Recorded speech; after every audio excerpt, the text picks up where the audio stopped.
అరుణాచలం కొండ మీద కూర్చుంటారు. మీరు మాట్లాడతారని నమ్మకం కూడా ఉండదు. మౌనమే మీ స్వరూపం. మీరు ఎప్పుడైనా నోరు విప్పుతారు, ఎప్పుడో ఒక్కసారి నోరు విప్పి మాట్లాడతారు. మీరు ఒక్కసారి నోరు విప్పి మాట్లాడితే నెమలి నాట్యం చేసి కంటి వెంట విడిచిపెట్టినటువంటి బాష్పధారని ఆడనెమలి గ్రహించి గర్భం ధరించినట్టుగా ఎదురు చూడాలి ఆ మాట కోసం. ఆ మాట మీరు మాట్లాడినప్పుడు మేము ఉండొచ్చు, ఉండకపోవచ్చు. ఏమిటి ఉపయోగం మీరు ఉండడం వల్ల అని అడిగారు. ఎవరికి మీరేం చెప్పరుగా, ఏమిటి ఉపయోగం అని అడిగారు. రమణులు కోపగించలేదు. ఆయన అన్నారు, గురువు శరీరంలో ఉండడం శిష్యుడికి ఉపయోగం. ఎందుకంటే గురువుకి తెలుసు తాను శరీరం కాదని. గురువు శరీరం విడిచిపెట్టేయడానికి సిద్ధంగా ఉంటాడు. ఎందుకు విడిచిపెట్టేస్తాడు అంటే తను తొడుక్కున్న చొక్కా, ఈ లాల్చీ ఉంది, ఈ లాల్చీతో నా ప్రాణం పోయే వరకు నేను ఉంటానా? ఉపన్యాసం అయి ఇంటికి వెళ్ళగానే లాల్చీ విప్పి అవతల పారేస్తాను, స్నానం చేస్తాను. దీని మీద నాకు వ్యామోహం ఏముంటుంది? జ్ఞానికి శరీరం మీద కూడా అంతే తక్కువ వ్యామోహం ఉంటుంది. కాబట్టి ఆయనకి శరీరము మీద వ్యామోహం లేదు. కానీ లేదని శరీరాన్ని తనంత తాను వదలకూడదు. ఆత్మహత్య మహాపాతకం.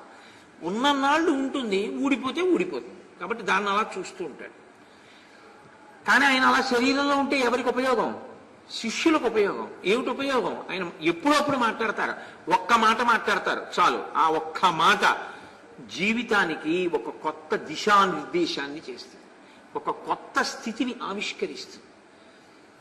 అది ఎంత చమత్కారంగా ఉంటాయంటే వాళ్ళు గురువు మాట్లాడేటటువంటి మాటలు చాలా ఆశ్చర్యజనకంగా ఉంటాయి. నేను మీతో ఒక మాట చెప్పాలి అంటే, రమణులకి శిష్యులు ఉన్న వాళ్ళు ఎవరు లేరు యథార్థానికి. కానీ అందరికన్నా ముందొచ్చిన వాళ్ళు కొంతమంది, ఆ తరువాతి కాలంలో చేరిన వాళ్ళు కొంతమంది ఉన్నారు. ఆయన మధ్యాహ్నం భోజనం చేసిన తర్వాత 1 గంట విశ్రమించి మళ్ళీ వచ్చేవారు. అలా వచ్చే లోపల వీళ్ళు సీనియర్స్ జూనియర్స్ అని దెబ్బలాడుకోవడం మొదలుపెట్టారు. మేము ముందొచ్చిన వాళ్ళం, మీరు వెనకొచ్చిన వాళ్ళం. ఒక రోజున ఇద్దరి మధ్య గొడవ పెరిగి 2 గుంపులకి రమణులు మధ్యాహ్న భోజన విశ్రాంతి తీసుకున్న తరువాత వచ్చి కూర్చున్న తర్వాత మనం ఈ గొడవ చెప్పుకుందాం అనుకున్నారు. ఆయనకి తెలియదు, సర్వజ్ఞుడు. ఆయన లోపలికి వస్తున్నారు. ఆశ్రమం కట్టినప్పటి నుంచి కూడా ఓ కుక్క ఉండేది. ఆ తరువాతి కాలంలో ఇంకో కుక్క కూడా లోపలికి వస్తుంది. కొత్త కుక్క వస్తే పాత కుక్క ఊరుకుంటుందా? భౌమని కరిగిపడి పరిగెత్తింది. ఆయన గుమ్మం దాకా వచ్చారు. ఈ కుక్క అక్కడ పడుకున్నది వస్తున్న కొత్త కుక్కను తరవడానికి పరిగెత్తింది.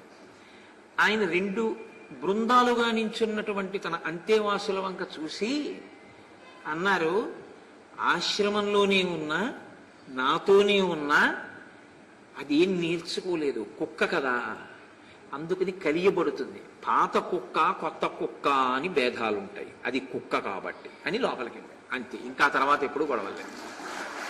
జ్ఞాని మాట అలా ఉంటుంది. ఒక్క గురువు మాట, అందుకే ఆయన అంటుండేవారు, గురువు మాట సింహము యొక్క గర్జన, మిగిలిన వాళ్ళ మాటలు జంతువుల యొక్క అరుపులు. కాకి అరుస్తుంది, ఏమిటి దాని వల్ల ప్రయోజనం?